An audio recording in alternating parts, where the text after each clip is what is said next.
What's up, everybody? Welcome back to the Boost Adrenaline Racing YouTube channel. Sunday, I don't even know what day it is. This month's gone by fast. Most recent Sunday, we'll call it that.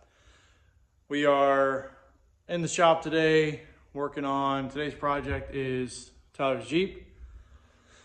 Kind of show you guys what we got going on with it. We made a change on the turbo.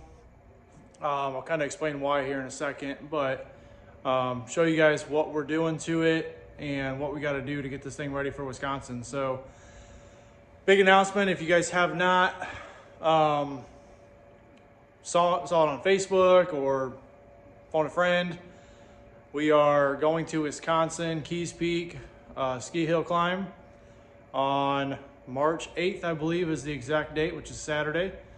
If you guys have never been or have never raced it, I would highly recommend it. Ray does a phenomenal job. Ray Mills does a phenomenal job of putting it together. So I'll kind of give you guys a little teaser here on what to expect. So yeah, if you guys are looking for something fun to just go watch, or if you want to participate, I think all the spots are filled up currently for all the classes, but if you get a hold of Ray, maybe there's some people that dropped off, he can get you in. Feel free to get a hold of him and see if he can throw you in there. Nonetheless, let's go ahead and get back to this. I'll show you guys what we got going on and go from there. All right, so don't mind the shop. It is very cluttered in here right now. It's very messy because we've been kind of busting butt to get some stuff done. So as you can see, everything looks pretty normal. But we went ahead and took the old turbo off, put the new billet bad boy in. We didn't do it just for aesthetics. This basically, the issue that we were having with the Jeep, even though it ran really well, it was pretty consistent. Essentially, once it got about 100 foot out, 60 foot out, it would kind of get lazy and almost go into cruise control. And so after looking at some data, running some compression checks, all that fun stuff, and I called Jose at Force Inductions, basically came back that the turbo exhaust side was too small. So this is an 8896. When we originally built this, had this turbo spec'd out, it was for a 370 cubic inch, 6 liter, with just a basic head, stock head on it. So, and it ran really well, but then when Tyler first got the motor done with the turbo setup, a valve had let loose on number 1 and destroyed the motor. And so when he had it rebuilt, he put a piston rod crank in it. He got everything else dialed in, new upgrades to the top end. But then as you guys can see, he put a set of AFR big heads on it. So essentially what Jose told us was these heads were flowing way more CFMs than the old ones. Obviously, bigger cubic inch, more horsepower. The turbo is just way too small. So he went ahead and spec'd us out a 94-104. So bigger back housing. Same frame, same S400. Now the downfall is essentially what we thought was, or at least what we were told, was going to the billet center, which is their GTR model, that it was a 1/2 inch longer that way, a little bit wider, but it was a 1/2 inch that way. So I was like, oh, no problem. We'll go ahead and change the cold side.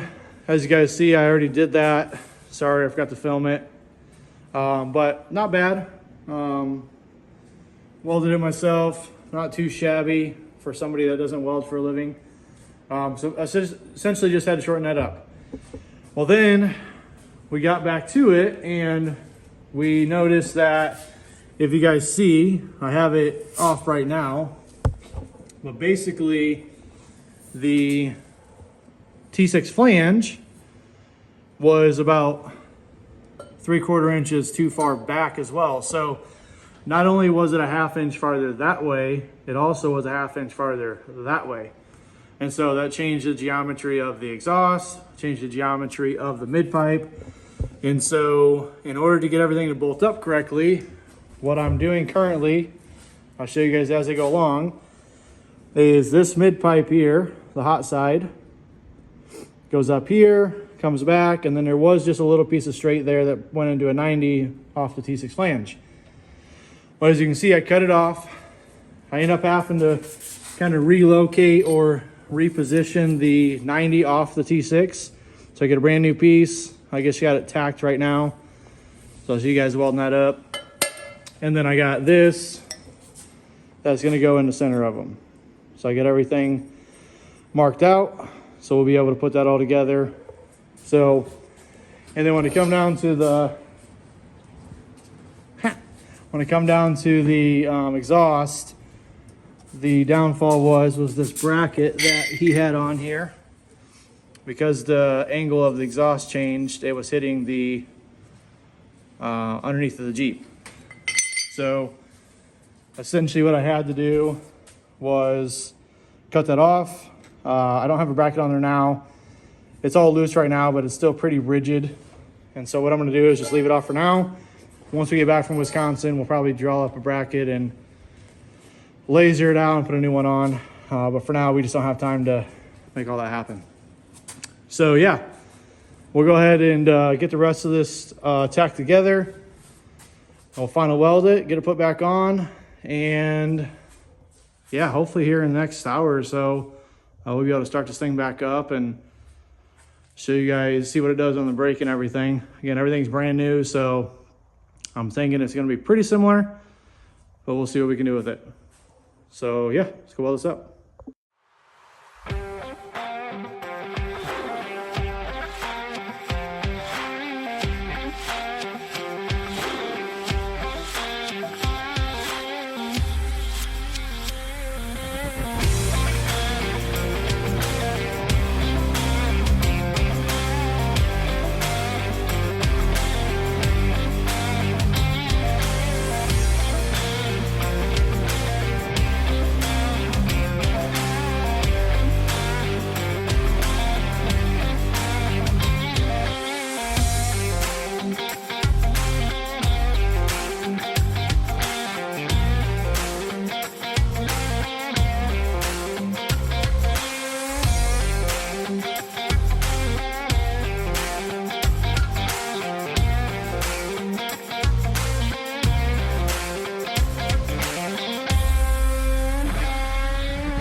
All right, there we go.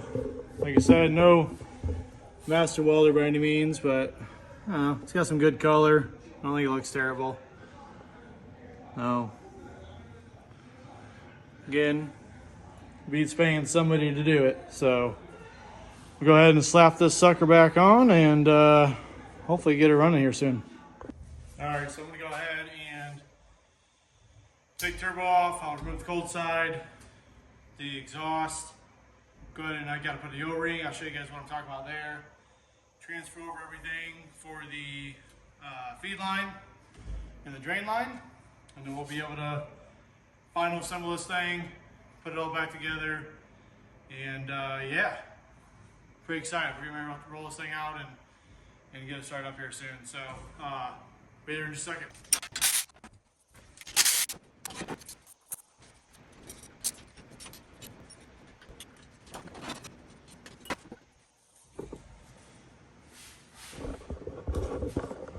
All right, so kind of show you, for those of you guys who never really dealt with the turbo before, pretty straightforward. So there's an O-ring that sits on this Maven mount.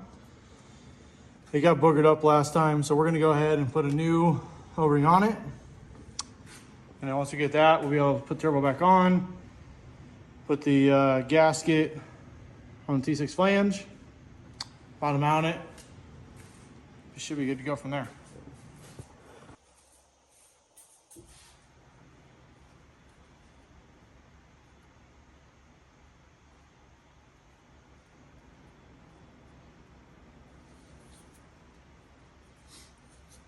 So it sits in there just like so. The other thing that if you guys have never had this issue, we have it with pretty much every turbo that we have, where once you get turbo on there, it's really hard to get the drain line on. So what we have is this little thing from Motion Raceworks. It's just an extender. And so what we're doing, this will thread in at the bottom of the maven mount, and then you have the opposite side that will thread in, you'll thread your drain line to. So you'll be able to get to it easy. You don't have to worry about trying to strip it out or round the edge off at all. So we're going to get that installed right now.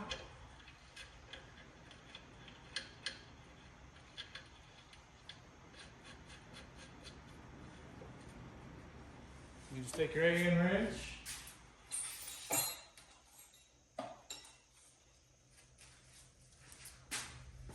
And snug her up.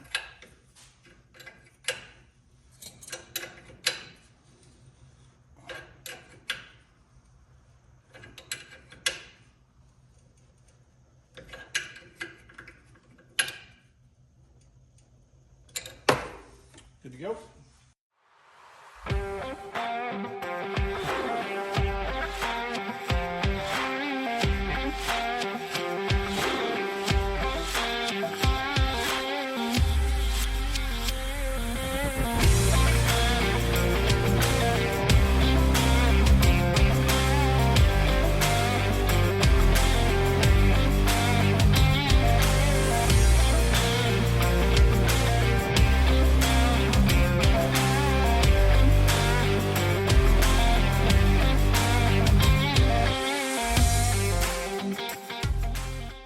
All right, there she is. Do a quick once over, got the cold side on, got the blow off valve hooked up, wastegate's hooked up, clamp down there is good, all the bolts on the T6 flange are good, turbo is good, this clamp needs tightened, so I always do a once over. Feed line good. Drain line's good, exhaust is good. Yeah, O2 sensor hooked back up. So we'll go ahead and start her up after I take this down, see what she sounds like. All right, start her up.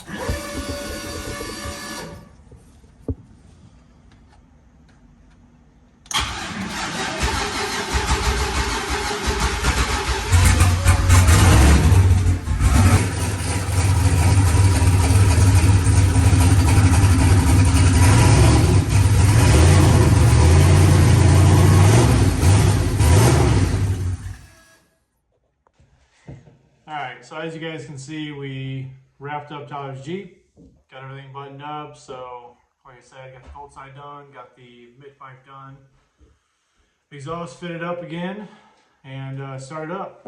Turbo, as you can see, is kind of funny. It's a big turbo, so it barely moves at idle, but as you can see with gas, it spools right up. So got a little bit of tuning to do. Didn't get time to do it tonight, but we'll tune it in tomorrow or a couple days from now, probably.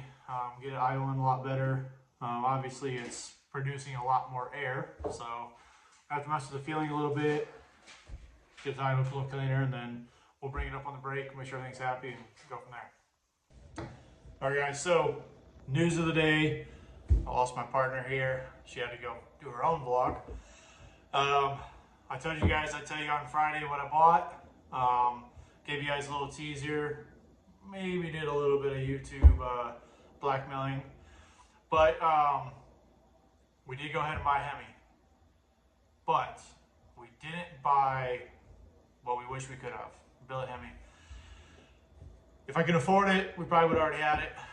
Billet Hemi would be the magic ticket, but I just can't afford it. So sorry, gave you guys a little clickbait there, but we did buy Hemi.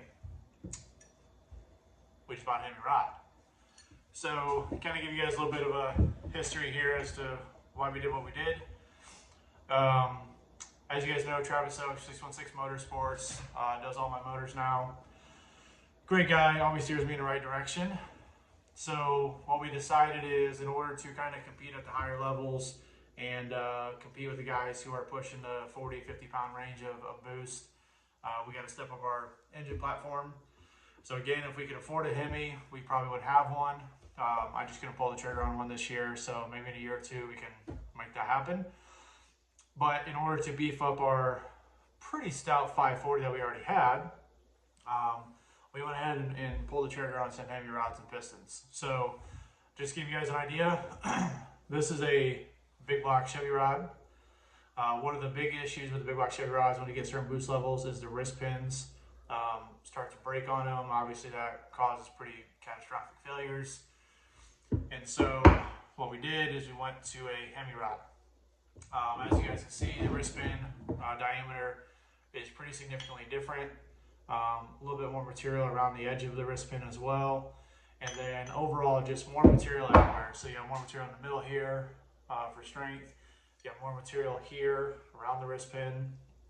And then more material all the way around the cap and the rod itself. So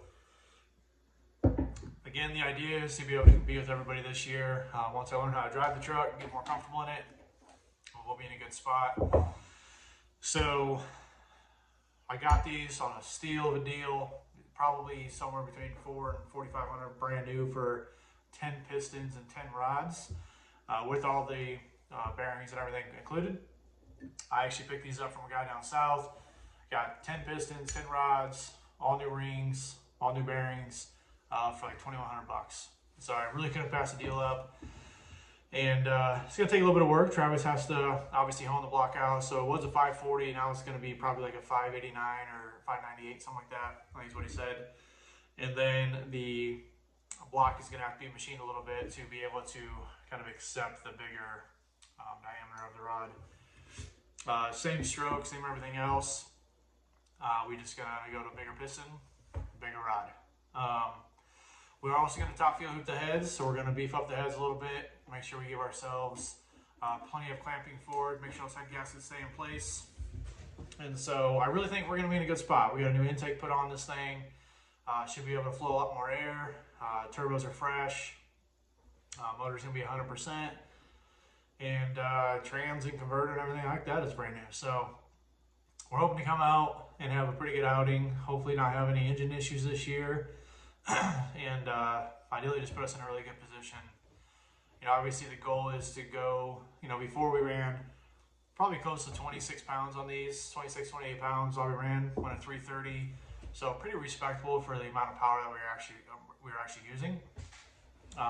You know, the guys that are in that 3.0 range, you know, they're pushing, you're knocking on the door 40 pounds, 45 pounds. Some of these guys are running 50 plus pounds of boost to get these rides to go down the track and run those 3.0 ranges.